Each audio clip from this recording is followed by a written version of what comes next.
You're certified, or you're almost certified, and now comes the exciting step of choosing a name for your business. But oh, this can be so overwhelming, right? I mean, first of all, there are so many options. Second of all, so many names have been taken already. So it's not that easy. Today, I want to share 5 things that are very important for choosing your name. And the first one is you want it to reflect your brand identity. So think about who is your target audience? Who is your ideal client? If you're working with moms with children who have autism, you want to make sure that your name, your identity, your visual is matching with that. If you come up with a name that sounds very flowy and funny and joyful, but your website is like professional and strict, it doesn't match, right? So you want to think about these kind of things. You also want to keep it simple. You want to have the possibility that if you meet somebody on the street and you would say your business name, it's something that's easy for them to remember, but it's also something that is easy to write. If you create a sleep consulting business name with the E is written with as a 3, so it's sleep with, instead of the E's, it's 2 numbers. You see, this doesn't work, right? So you want to use, I know a lot of people are very creative. You want to use words in their correct form written so people cannot make a mistake and not find you. Because the moment they start Googling your business name and they find another sleep consultant, you lost them. You don't want that. So think about a name that is original enough, that's matching your brand identity, and it keeps it very simple.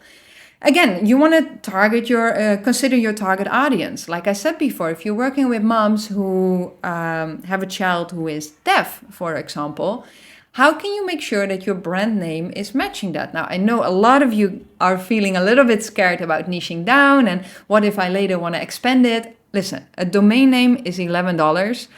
You can always change it. You can always expand your services, but the more niche, and go to my Instagram account and you can find a lot about this, the more niche you are, the higher the chances that people are gonna find you and want to work with you because you know what you're talking about. It's the same if you go to a bookstore, you just got a little Labrador puppy. You go to the bookstore and you're looking for a book, how to train your puppy. And you see how to train your puppy. Cool, that sounds great. But then you see the book next to it, how to train your Labrador puppy. The content is exactly the same, but which book do you think you're going to choose? How to train your Labrador puppy, because they know exactly what they're talking about, right? So when you have a certain background, certain experience, a certain specific type of target audience that you're going to work with, put it in your business name. Look at my website, Sleep Consultant Design. I have a website, Sleep Consultant website. It's very simple. It says exactly what it is. It's website for sleep consultants. It's clear who it is for, sleep consultants, so doulas or coaches. They will not go on that website, and I'm fine with that because now I know it's going to be easy to find. Also, when your business name in your URL is super easy and is for your target audience, if they would Google sleep consultant website, they're going to show up. My URL is going to be shown up because it's exactly the words that I've been using. So keep it very targeted. Also, what you want to do is check availability. You want to make sure that in your city, in your state, in your country, there is not already a name existing that is written like yours. So you want to go on Google, you can do business entity search, for example, to check the names of all the businesses registered. And this depends on each country, of course. The names that have been registered, because those names you cannot use because you're going to have issues with your domain name, your business setup, your LLC or your... so you want to be very careful that you choose a name. Now, if it's a name that's been used in another country, it's not a big problem, unless you are thinking big and you say like, later I want this to become a brand that I'm selling t-shirts and diapers and whatever it is. You want to then have a brand that really stands, a name that really stands out and that is unique and that is not going to be that's not going to be a copy of somebody else's. And then the last one is you want to avoid trademark issues. Again, you can go on Google, trademark, website, entity search, and then you can figure out if people have trademarked a part of your name or your full name. So if you go, for example, Sleepwise Solutions, if you would check the trademark on that, you'll see that in the US, the word Sleepwise has been trademarked by, I think it was a mattress company, something like that.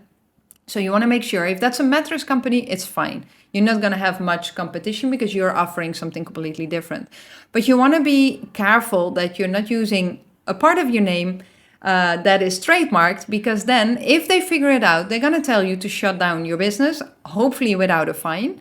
But you're not going to be able to continue using that. So you want to avoid that, right? We don't want to have that. So finding a business name is exciting, overwhelming, but if you use those 5 strategies, you're going to come up with a name, and it's going to take some time, some brainstorm, and brainstorming on a piece of paper is the best. Just write down all the values, all the things that are important to you, which your audience is, and then see if you can combine words. And this is the way how you can create a business name that is reflecting you. It's simple, easy to remember, and it's something that has not been used before. So I'm wishing you lots of luck with this. If you have any questions, don't hesitate to drop me a message.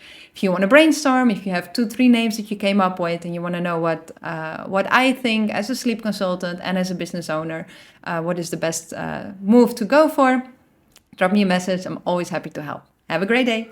Bye.